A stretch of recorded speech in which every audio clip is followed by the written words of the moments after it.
আসসালামু আলাইকুম। হ্যালো প্রিয় ভিউয়ার্স, আপনারা সবাই কেমন আছেন? আশা করি সকল ভালো এবং সুস্থই আছেন। ভিউয়ার্স, আজ আপনাদের জন্য আছে একটি অসাধারণ ভ্রমণ, যেখানে আমি যাচ্ছি আজ লাউয়াছড়া জাতীয় উদ্যানে, এবং আমাকে ধরতে হবে আজকের সেই সকালবেলার পাহাড়িকা ট্রেনটি, যা সিলেট থেকে চট্টগ্রামের উদ্দেশ্যে চলে যায় 10:30 ছেড়ে। ভিউয়ার্স, পাহাড়িকা 720 সেই ট্রেনটি টিকিট করার জন্য এইমাত্র আমি রওনা দিলাম। আপনারা দেখতে পাচ্ছেন আমি সিলেট রেল স্টেশনের সম্মুখে আছে, এবং আমার গন্তব্য হচ্ছে আমি এখন টিকিট কাউন্টারে টিকিটটি কাটবো।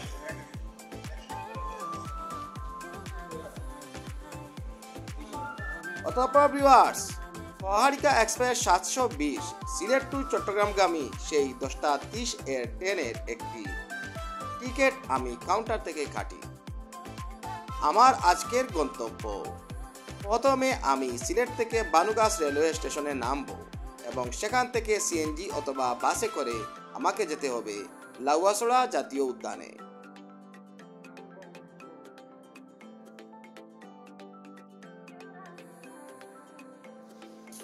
ভিউয়ার্স, আপনারা দেখতে পাচ্ছেন আমি মাত্র সিলেট রেলওয়ে স্টেশনে আছি, এবং আমি পাহাড়িকা, যেটা সিলেট টু চট্টগ্রামের 720 পাহাড়িকা, সেই ট্রেনের টিকিট কেটেছি।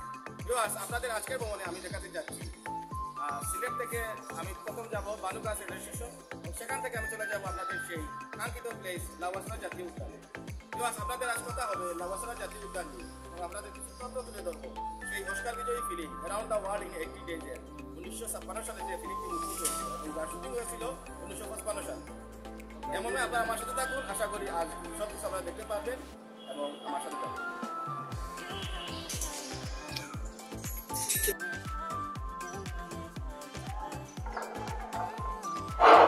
চট্টগ্রাম অভিমুখী আন্তনগর পাহাড়িকা এক্সপ্রেস ট্রেনটি 2 নম্বর প্ল্যাটফর্মের 3 নম্বর লাইনে অবস্থান করবে। এখন থেকে অল্প কিছুক্ষণের মধ্যে ট্রেনটি চট্টগ্রামের উদ্দেশ্যে ছেড়ে যাবে। যে সকল সম্মানিত যাত্রীবৃন্দ টিকিট সংগ্রহ করেছেন, 2 নম্বর প্ল্যাটফর্মে অবস্থান করার জন্য অনুরোধ করছি। ধন্যবাদ। অতঃপর ভিউয়ার্স, আপনারা দেখতে পাচ্ছেন সিলেট টু চট্টগ্রামগামী পাহাড়িকা ট্রেনটি এইমাত্র ছাড়লো। তথা আজকে আমাদের গন্তব্য হলো বানুগাছ রেল স্টেশন পর্যন্ত, এবং সেখান থেকে আমি কিভাবে যাই লাউয়াছড়া জাতীয় উদ্যান অবশ্যই আপনাদের উপলব্ধি করাবো। ভিউয়ার্স, এ পর্যন্ত আপনারা আমার সাথে থাকবেন, এবং আপনারা যারা নতুন আমার চ্যানেলে, অবশ্যই চ্যানেলটি প্রথমে সাবস্ক্রাইব করে নিন। পাশে থাকা বেল আইকন বাটনটি চাপতেও ভুলবেন না।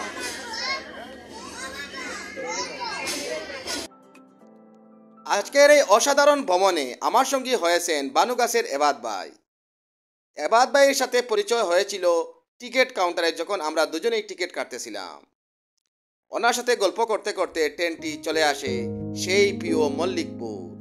হ্যাঁ ভিউয়ার্স, একটু সামনেই সেই প্রিয় ফেন্সুগঞ্জ কুশিয়ারা রেল ব্রিজ।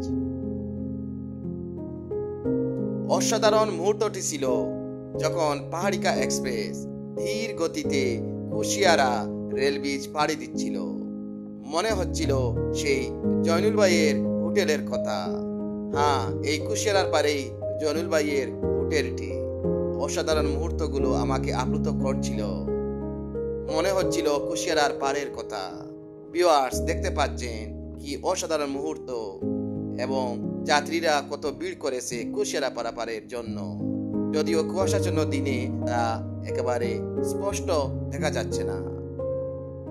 অতঃপর ট্রেনটি চলে এলো আজকের যাত্রাবিরতির প্রথম রেলওয়ে স্টেশন মাইজগাঁও। সেখানে কিছুক্ষণ দাঁড়ানোর পর আবারও ছুটলো পাহাড়িকা এক্সপ্রেস তার আপন গতিতে।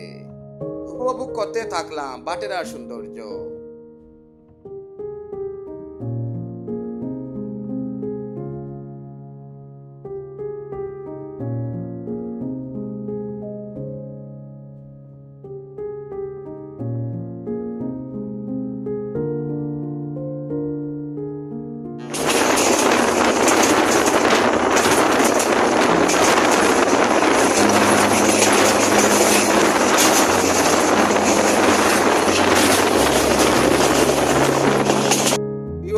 আমরা চলে এলাম সেই কুলাউড়া রেলওয়ে জংশন। সেখান থেকে বানুগাছ যেতে আমাদের সময় লাগবে মাত্র 30 মিনিট সময়, এবং বানুগাছ থেকেই আমরা চলে যাব যদিও এবাদ ভাই ওনার পানো গাছ তথা নিজ এলাকায় চলে যাবেন আর আমাকে একাই যেতে হবে লাউয়াছড়া জাতীয় উদ্যানে।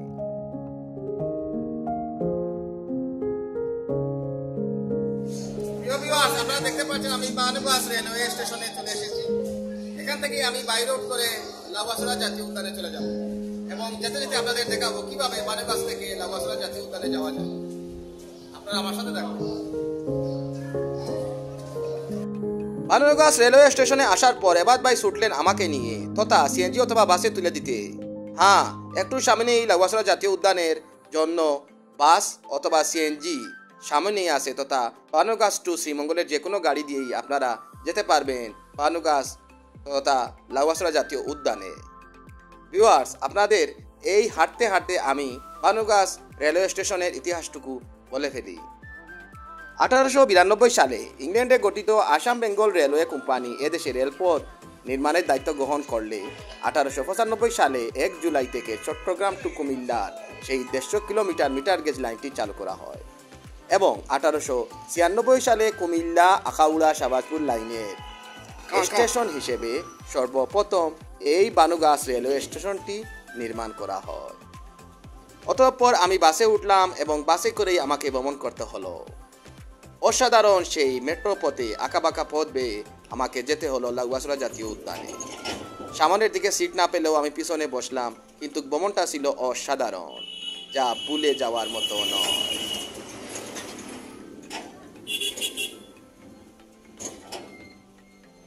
অতঃপর বানুরগাছে এবাদ ভাইয়ের কাছে থেকে বিদায় নেওয়ার পর আমাকে উনি তুলে দিলেন এই বাসটিতে। এই বাসটি যাবে শ্রীমঙ্গলে এবং আমাকে নামতে হবে লাউয়াছড়া জাতীয় উদ্যানের 1 নং গেইটে তথা আমি কন্ট্রাক্টর সাহেবকে বলেই রেখেছিলাম উনি যেন আমাকে 1 নম্বর গেইটে নামিয়ে দেন। ভিউয়ার্স, এই পথ যেতে যেতে আমি উপলব্ধি করলাম অসাধারণ কিছু মুহূর্ত, আঁকাবাঁকা পথ। আপনাদের যারা লাউয়াছড়া জাতীয় উদ্যানে ভ্রমণ করেন, যদি আপনারা এই পথটি উপভোগ করতে চান, অবশ্যই আপনাদের বানুরগাছ থেকে সিএনজি অথবা বাসে করে আসতে হবে। বাসে করে আসার মজাই আলাদা। কি জাকুনি না খাচ্ছিলাম পিছনে বসে। অতঃপর ভিউয়ার্স, আমি চলে আসলাম সেই কাঙ্ক্ষিত উদ্যান, জাতীয় উদ্যান তথা বাংলাদেশের সেই বিখ্যাত তথা সুন্দরবনের পরেই যার সুনাম খ্যাত সেই শতাব্দীর স্মারক। আপনারা দেখতে পাচ্ছেন লাউয়াছড়া জাতীয় উদ্যানের মূল ফটকের তথা মূল গেটের সামনেই আমি আছি। ভিউয়ার্স, অল্প কিছুক্ষণের মধ্যেই আমি সেই গেট দিয়ে ঢুকবো এবং আপনাদের দেখাতে যাব এই লাউয়াছড়া জাতীয় উদ্যানের সকল ইতিহাস এবং সকল ঐতিহ্য নিয়ে কিছু কথা বলবো। আপনারা আমার সাথে থাকবেন এবং যারা নতুন চ্যানেলটি সাবস্ক্রাইব করবেন, পাশে থাকবেন এবং পাশে থাকা বেল আইকন বাটনটিও চাপতে ভুলবেন না।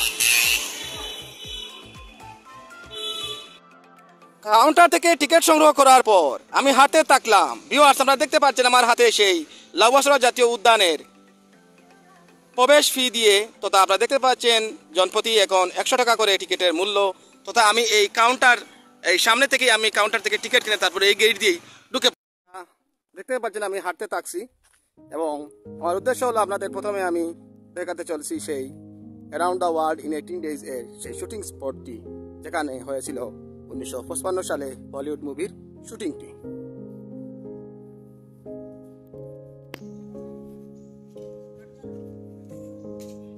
Viewers, around the world in 18 days হলো একটি অস্কার বিজয়ী হলিউড মুভি, যে ছবিটি মুক্তি পেয়েছিল হলিউডে 1956 সালে এবং এই ছবিটির একটি দৃশ্যায়ন তথা সেই ট্রেনের দৃশ্যায়নটি 1955 সালে আমাদের প্রিয় লাউয়াছড়া জাতীয় উদ্যানে শুট করা হয়েছিল। সেদিনকার ভ্রমণে ছিলেন কান্টিন ফাস ও তার পাশে বসেছিলেন ডেভিড নিবেন। আমরা বারবার যে আর্টিস্টকে উকি দিয়ে লাউয়াছড়া জাতীয় উদ্যানটি উপভোগ করতে দেখব, তিনি ছিলেন সেই কান্টিন ফাস এবং পাশে বসেছিলেন সেই ডেভিড নিবেন। এই ছবিটি পরিচালনা করেছিলেন মাইকেল অ্যান্ডারসন ও জন ফেরাও। জন ফেরাও অবশ্য রাইটিং কাজেও সাহায্য করেছিলেন জেমস পয়কে। ভিউয়ার্স, আপনারা দেখতে পাচ্ছেন আজকের সেই কাঙ্ক্ষিত স্পটে আমি চলে এসেছি। আমার পিঠে সেই শেড আছে যে লাউয়াছড়া জাতীয় উদ্যানের যে শুটিং স্পটটি, সেই around the world in 18 days, যে ফিল্মটি শুটিং হয়েছিল 1955 সালে এবং ছবিটি হলিউডে মুক্তি পেয়েছিল 1956 সালে।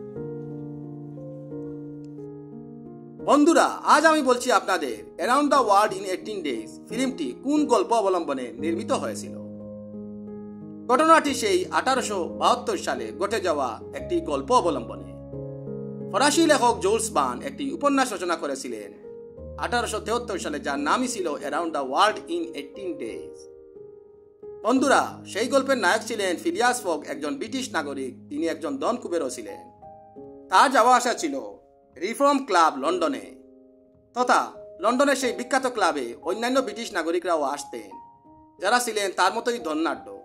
একদিন এক সন্ধ্যার পর ফিলিয়াস ফগ তার মনের একটি কথা সবাইকে বলেন যে উনি 80 দিনে পৃথিবী ঘুরে দেখতে চান। সবাই তাকে বলে না, তা সম্ভব না, কিন্তু উনি জেদ ধরেন।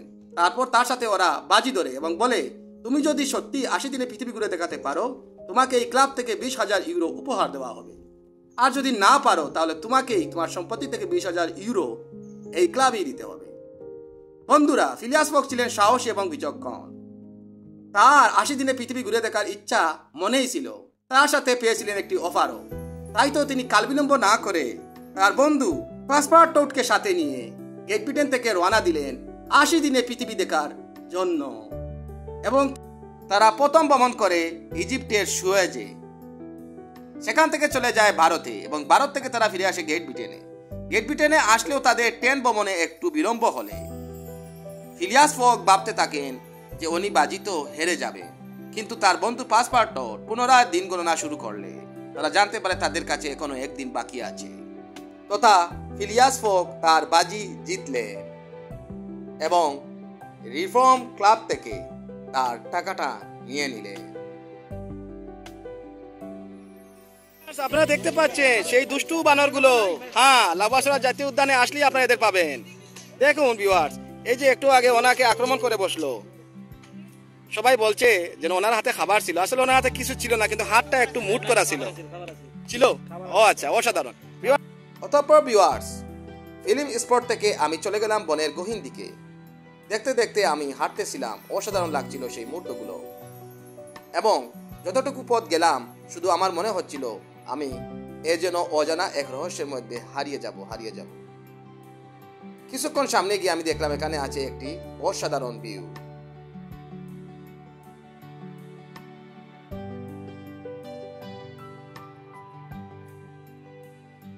প্রায় কয়েকদিন ধরে আসবো বলে এই প্রিয় জায়গাটিতে আসা হচ্ছিল না। ভিউয়ার্স, আপনাদের বলতে হচ্ছে এই লাউয়াছড়া জাতীয় উদ্যানে আজই আমার প্রথম ভ্রমণ। হ্যাঁ, আমার উদ্দেশ্য ছিল সর্বপ্রথম যে এখানে এসে আমি আপনাদের সেই হলিউড মুভির স্পটটি দেখাবো এবং নিজে উপভোগ করব। কিন্তু আমার মনের অন্তরালে ছিল আরেকটি কথা। লাউয়াছড়া জাতীয় উদ্যান যদিও আমি জানি এবং এনসাইক্লোপিডিয়া থেকে দেখে নিয়েছিলাম, এটি হলো সুন্দরবনের পরেই একটি বিখ্যাত অভয়ারণ্য তথা পশু পাখির জন্য একটি চিরহরিত বন। এই চিরহরিত বনের যে বর্ণনা দিয়েছে এনসাইক্লোপিডিয়া থেকে, আমি কিন্তু এখানে বাস্তবে এসে তার কয়েকশো গুণ বেশি পেয়েছি। ভিউয়ার্স, সর্বপ্রথম যখন আমি টিকিট কাটি তখন আমি ভাবছিলাম এই বনে ঢুকে কাকে পাবো, কিন্তু আমি রীতিমতো অবাক হই এখানে পর্যটক দেখে, এবং তাদের সবাই আসলে প্রকৃতির প্রেমী।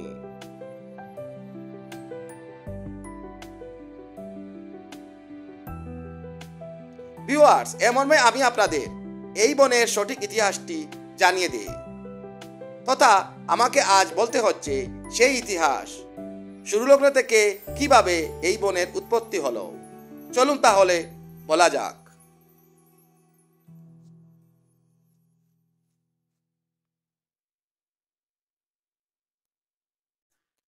বাংলাদেশে অবশিষ্ট চিরহরিত বনের একটি উল্লেখযোগ্য নমুনা এই লাউয়াছড়া জাতীয় উদ্যান। এটি একটি সংরক্ষিত বনাঞ্চল।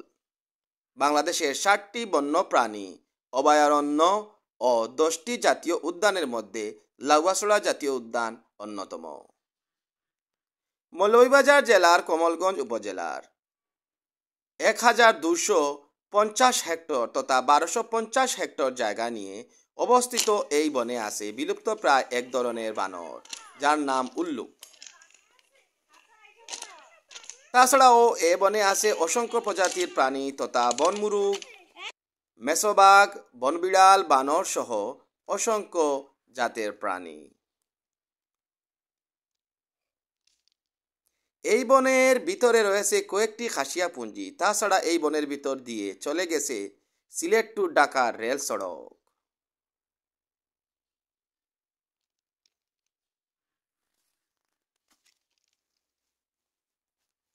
বাংলাদেশ সরকার 1997 খ্রিস্টাব্দে এই বনকে জাতীয় উদ্যান হিসেবে ঘোষণা করে।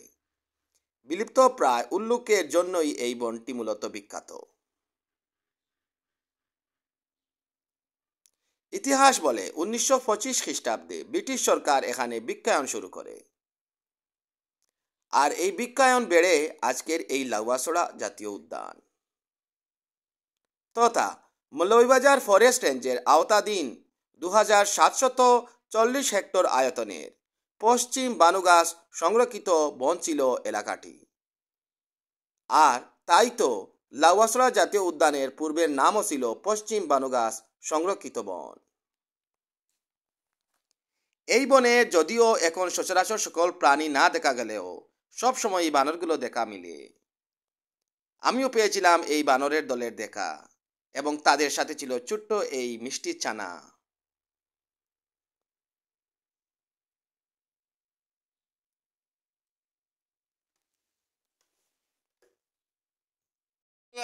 ভিউয়ার্স, আপনারা দেখতে পাচ্ছেন আমাদের ইমাম সাহেব এখানে দাঁড়িয়ে আছেন। এই লাউয়াছড়া জাতীয় উদ্যানের একমাত্র কেন্দ্রীয় মসজিদের ইমাম সাহেব।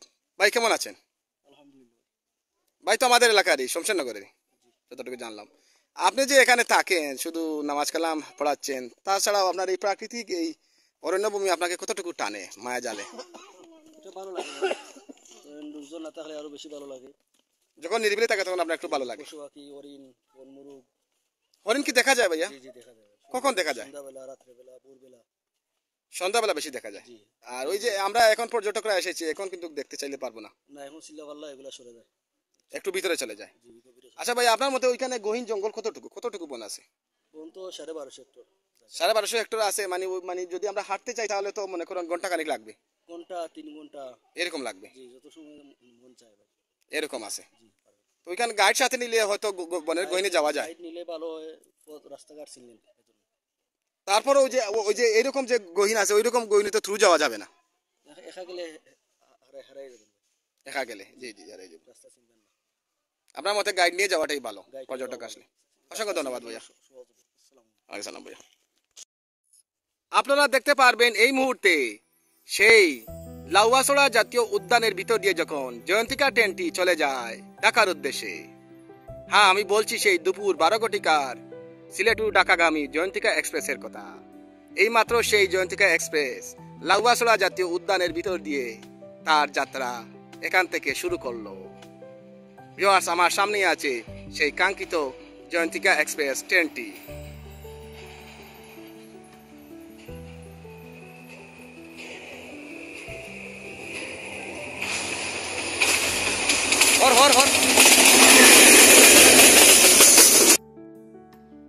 শতাব্দীর স্মৃতিকারক সেই লাউয়াছড়া জাতীয় উদ্যান ভ্রমণে তথা আমি উপলব্ধি করতে পারলাম মানুষ আসলেই প্রকৃতির সন্তান।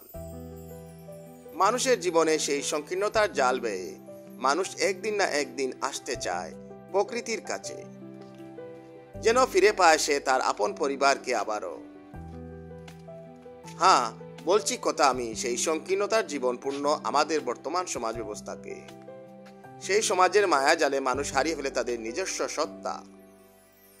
আর বনের গহীনে এসে তারা খুঁজে পায় তাদের সেই প্রাচীনতম রূপ এবং নিজেকে বিলিয়ে দিতে থাকে প্রকৃতির কাছে। মানুষ এমন এক জীব, যতক্ষণ সে চিন্তার মধ্যে থাকে ততক্ষণ সে নিজেকে কাজে নিয়োজিত রাখে। তাই তো সে নিজেকে মুক্ত করতে আবারও ফিরে আসে তার সেই প্রাচীনতম সত্যিকারের পরিবারে, সেই বনের গহীনে।